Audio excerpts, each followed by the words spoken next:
time Prime Minister and Professor Zingales, we're going to talk about not current affairs, but we're going to talk about capitalism. Usually something that we don't have enough time to talk about because things in Israel are happening so much, so we can't go back to the basics. And the first question I want to raise for both of you is a simple question. The question is, we'll start with you, Prime Minister, are you a capitalist? Yeah, I'm for free markets, if that's what you mean by capitalists. Okay, and what is capitalism for you?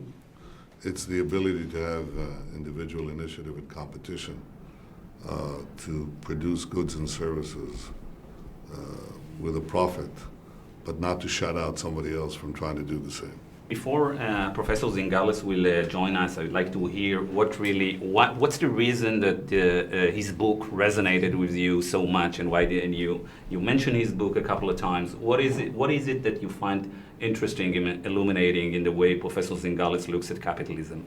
Because I think he focuses on the basic thing, which is how do you guarantee competition?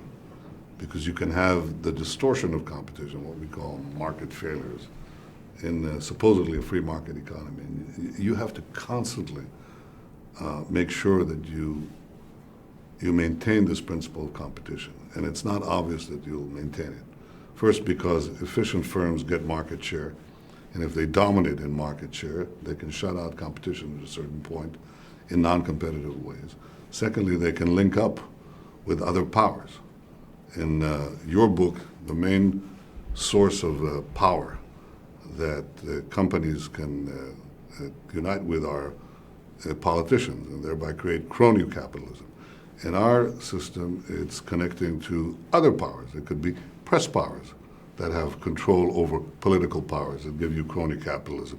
So you can either have it two ways or three ways to prevent competition. And if you prevent competition, you raise prices, and you usually are penalizing the lower segments of society who are more dependent on lower prices for products and services as a fraction of their income. And that's, so just to bring that's something that I'm particularly keen on avoiding. Before you were a prime minister, you were the Ministry of Finance, you're Minister of Finance. When was the point that you realized that Israel capitalism is becoming, or it is, crony capitalism, and we have to deal with concentration and with breaking up banks and so forth? No, you're going way too forward. I thought it was that in 1976. I went to a project that was the first time that the Boston Consulting Group looked at governments and worked for governments. It was actually the government of Sweden. And they wanted to do a strategic plan for the government of Sweden. So I was on that case, and so I had to look at other governments. And I went around other governments in Europe in 1976. And I was looking at Britain, I was looking at France, I was looking at other countries, and I could see that they were stymied by concentrations of power, political economic power that prevented competition. And I thought, as bad as they are, ours was worse because we had very little room for private sector competition. And to the extent that we had companies, they were government-controlled companies or union-controlled companies. And so you didn't really get the competition or the growth. That was as early as I remember it. And I said, well, if I ever have a chance, I'll change that. And why is it that you decided to come up with the concentration committee 5 years ago or 4 years ago? Where did you see crony capitalism in Israel as described in Professor Zingales' book? Well, I saw a lack of competition in a lot of places. You had a pyramid structure in our country, and that means that you had and cross ownership between financial and business entities, and that distorts competition. I thought we'd have to get rid of it, and that's basically something that we started 3 years ago. Took us a while to get it through the Knesset, but it's a very important law because it flattens the pyramids and it prevents the cross ownership, so it encourages competition. But there are other things we need to do. In Israel, I think we've passed the point where our inequality is only a product of the market system, and it's a product of failure of the market system, where you see inequality because of crony capitalism, because of lack of competition, and because of winner-takes-all economy. First of all, if you want equality, real perfect equality, go to North Korea. You don't want that. You want to have the inequality of merit, which is what you talk about. You want to have a meritocracy. You want to have initiative, risk, talent, the ability to create new products, new services, to be rewarded. Otherwise we'd still be living in caves, and trading sticks and bones and rocks with each other. The reason we got out of there is because somebody figured out that it's better to be outside in a shelter and till a field than sit in a cave and chase animals, okay? So progress depends on that. But what you want to make sure is that the guy who made that invention doesn't block other people from making inventions. There's a question, there's an obvious tension between innovation and initiative and equality. So you have to strike that balance. I think that, as the Prime Minister said, if we all become richer, I don't really care that somebody becomes more richer than me. But if only a few get richer and the other don't move, that's where the consensus for the capitalist system disappears. And I fear that in the United States we are reaching that point. And once you undermine that consensus, then you have the risk of having some sort of a new socialist movement, etc., that tries to destroy the market. So precisely because I love the market and I believe, like the Prime Minister, that it's important to have those incentives in place, that I want to make sure that there is general consensus for the system. In your book, you emphasize a lot about the perils of concentration, and sometimes concentration in the business sector is the root of all evil in the economy. It creates corruption, inefficiencies, and inequality. And you focus a lot on the financial system. You think that the financial system is the worst when you have concentration. Can you explain why? The financial sector is really crucial for the control of the economy through its loans, through its investments, ability to reallocate resources as a power which is disproportionate vis-a-vis every other power. There is only another sector which is as important, which is the media sector. I mean, those are the two crucial sectors. If we don't have competition in those two sectors, we don't have a competitive economy. Exactly right. I think 1% of the businesses received an inordinate amount of the loans, okay? So that means that a lot of other businesses that could have been successful didn't receive the loans.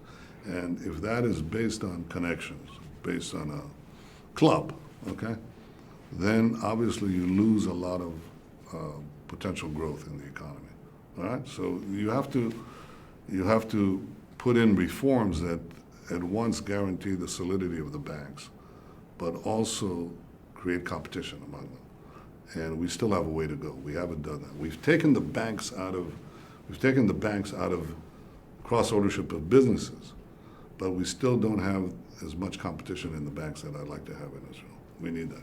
So Professor Zingales, I explained to you before this interview that in Israel we have two banks that control 60% of the debt market, 60% market share. This is exaggerated concentration. Yes. Okay, so what can we do about that? I think that one needs to intervene from day one, trying to sort of break down this excessive concentration, making it easier to enter for new firms, or new banks, so that they break up this, or what you have done, trying to separate some of the jobs. So a separation between investment and commercial banking can be a solution, or a partial solution. You have to make sure that there is no concentration of great power. And in this task, I think we've done quite a few things in Israel, but we have a way to go. And in any case, you never come to a resting place. You never stop competing. And now in the global economy, we have to be doubly competitive, not only with our firms, but in our macroeconomic policy, in our social policies, and our education policies. We have to compete. We're competing all the time. It's an open market. You are aware that in Israel, we have a very strong sentiment among many people, especially the young, that we are not a meritocratic system. It means a lot of people think that in order to get ahead, you have to be well connected, and talent wouldn't be enough. Are you aware of that strong public sentiment? I'm aware of it, and some of it is justified, and we have to fix it. But you fix it by having monopolistic power stripped away into competition. I privatize companies. I always said I privatize Bazan, how do you call that? The Refineries. refineries. They said, well, it's a monopoly refinery. You can't break it up. I said, well, why can't I break it up? I want to break it up into two. They said, well, you're never going to have scale possibilities of smaller refineries. I said, really? So I called up some guy in London who was the world's expert. He was an Israeli, one of the world's experts on refineries. He said, oh, there are about 150 such refineries in Europe. So I said, okay. But even if I wouldn't do that, I tried. If nobody will buy it, you're right. If they buy it, then it means that there is sufficient scale for competition. The number of natural monopolies is nothing. It's minuscule. You can privatize into competition. You can foster competition. You have to instill competition first, because if you privatize before competition, you're in big trouble. That's right. But you can have competition. That's the main thing. And by the way, I think this is the biggest task. And you want to restore people's faith in competition. If you use protests and populist pressures to get rid of competition, you'll actually make the situation worse than what you're trying to cure. And we have, I think on the whole, we've made some progress. We haven't done enough yet, but I think we've done more on a relative basis than many other countries. But it doesn't do anything for me, because I said, so what? We don't sit on our hands. We still have a job to do. Professor Zingales, ending notes. I'm impressed. I have to say I never met a politician with such a clear vision of what to do, which coincides with mine. So I'm very flattered that he read my book. But that's why I like you. Prime Minister Netanyahu, Professor Zingales, thank you very much for your time. Thank you. Thank you.